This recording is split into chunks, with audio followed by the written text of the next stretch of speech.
Assalamualaikum warahmatullahi wabarakatuh.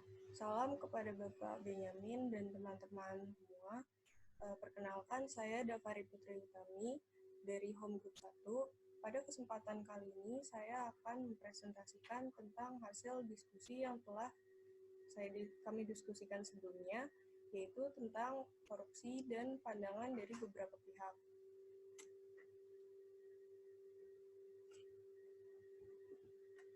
Berikut adalah outline presentasi yang akan saya presentasikan. Yang pertama ada tentang korupsinya terlebih dahulu. Yang kedua ada kasus korupsi yang kelompok kami ambil. Selanjutnya ada pandangan dari beberapa pihak. Yang pertama adalah korupsi. Jadi korupsi itu merupakan tindakan seseorang yang menyalahgunakan kepercayaan dalam suatu masalah atau organisasi untuk mendapatkan keuntungan. Ada beberapa faktor yang dapat menyebabkan terjadinya korupsi, dibagi ke dalam faktor internal dan faktor eksternal. Faktor internalnya dapat berupa sifat tamak manusia, gaya hidup konsumtif, dan moral yang kurang kuat, serta faktor eksternalnya antara lain adalah hukum, politik, organisasi, dan ekonomi. Selanjutnya kasus IKTP. Perihal kasus IKTP ini merupakan kasus korupsi di Indonesia terkait pengadaan KTP elektronik untuk tahun 2011 dan 2012 yang terjadi sejak 2010. Mulainya proyek ini berjalan lancar dengan pengawasan KPK dan BPK serta BPKB yang diminta oleh Gamawan Fauzi yang saat itu menjabat sebagai Menteri Dalam Negeri.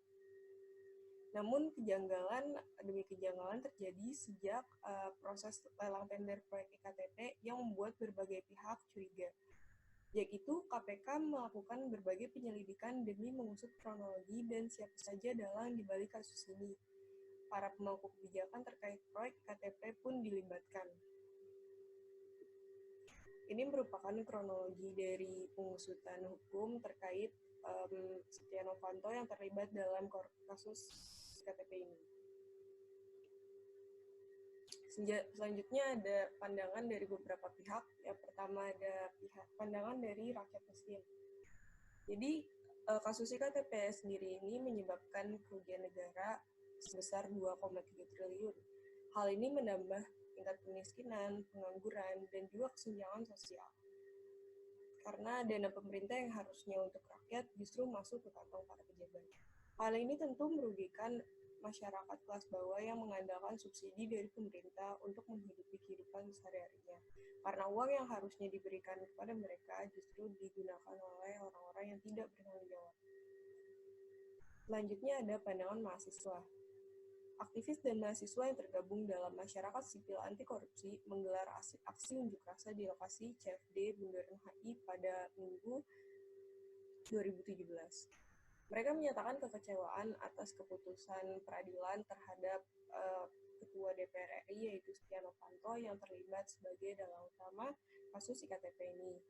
Menurut Syaiful, Ketua BEM UI, masyarakat sipil perlu bersikap untuk menuntut dilakukannya proses hukum terhadap Novanto yang diduga kuat terlibat dalam korupsi pengadaan IKTP berbasis elektronik. Kasus tersebut merugikan negara sebesar 2,3 triliun. Yang ketiga ada pandangan pemerintah. Pada salah satu wawancara, Menteri Koordinator Bidang Politik Hukum dan Keamanan Wiranto menyatakan pemerintah akan terus mendukung upaya pemberantasan korupsi oleh Komisi Pemberantasan Korupsi. Dan pada wawancara yang lain, Jokowi sempat menyatakan bahwa pemerintah sedang bertarung untuk memperjuangkan substansi yang ada di revisi Undang-Undang KPK yang diinisiasi juga oleh DPR. Substansi ini diantara lain adalah soal pembentukan Dewan Pengawas, kewenangan menghentikan penyidikan atau penerbitan SP3 sebagai KPK menjadi ASN atau PNS. Sementara itu ada beberapa poin juga terkait revisi Undang-Undang KPK yang ditolak oleh Jokowi. Poin-poin ini merupakan poin yang dapat merugikan kinerja dari KPK sendiri. Antara lain adalah penyadapan harus izin pihak eksternal dan cukup izin Dewan Pengawas saja. Selanjutnya ada pandangan penegak hukum. Majelis Hakim Pengadilan Tindak Pidana Korupsi menjatuhkan vonis 15 tahun penjara kepada Setia Novanto dalam kasus korupsi kartu tanda penduduk elektronik. Majelis Hakim menilai Setia terbukti melakukan korupsi proyek IKTP. Selain dijatuhi hukuman 15 tahun penjara, Setia Novanto juga harus membayar denda sebesar 500 juta serta subsidi 3 bulan kurungan. Namun, vonis hakim dinilai lebih ringan dari tuntutan jaksa Komisi Pemberantasan Korupsi yang sebelumnya dituntut dijatuhi hukuman 16 tahun penjara dan denda 1 miliar serta subsidi 6 bulan kurungan. Perbuatan terdakwa telah memperkaya diri sendiri atau orang lain atau suatu korporasi, ujar anggota Majelis Hakim Emilia Jaja Subaja saat membaca pertimbangan putusan di Pengadilan Tipikor Jakarta.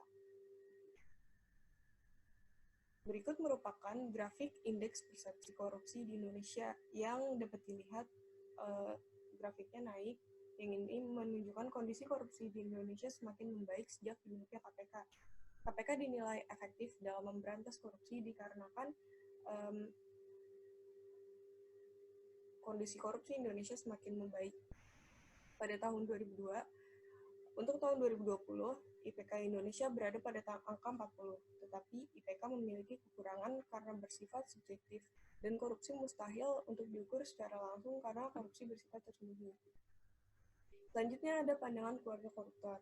Jadi, selama ini koruptor berusaha mempermainkan sisi psikologis dan sosiologis dari masyarakat, karena masyarakat kita yang masih bersifat permisif terhadap pelaku-pelaku korupsi.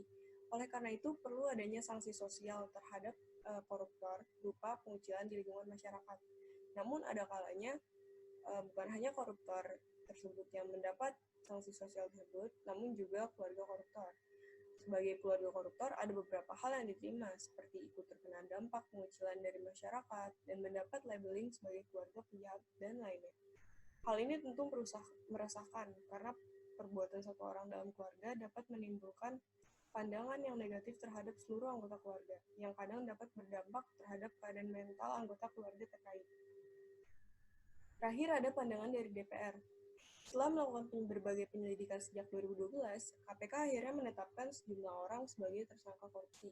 Di antaranya pejabat Kementerian Dalam Negeri dan petinggi Dewan Perwakilan DPR. Mereka adalah Sugiharto, Irman Nandi, Narogong, Markus Nari, Anang Sugiana, dan Setia Novanto. Dewan Perwakilan Rakyat dan Pemerintah menegaskan bahwa tindak pidana korupsi sudah masuk ke dalam kategori extraordinary crime. Oleh karena itu, penanganannya membutuhkan tata cara yang luar biasa pula. Nah, dengan ini DPR melakukan penanganan dari pemberantasan korupsi dengan mewujudkannya melalui pembentukan KPK. Kesimpulan yang dapat kami tarik setelah melakukan diskusi adalah korupsi adalah hal yang sudah tidak dapat ditolerir lagi.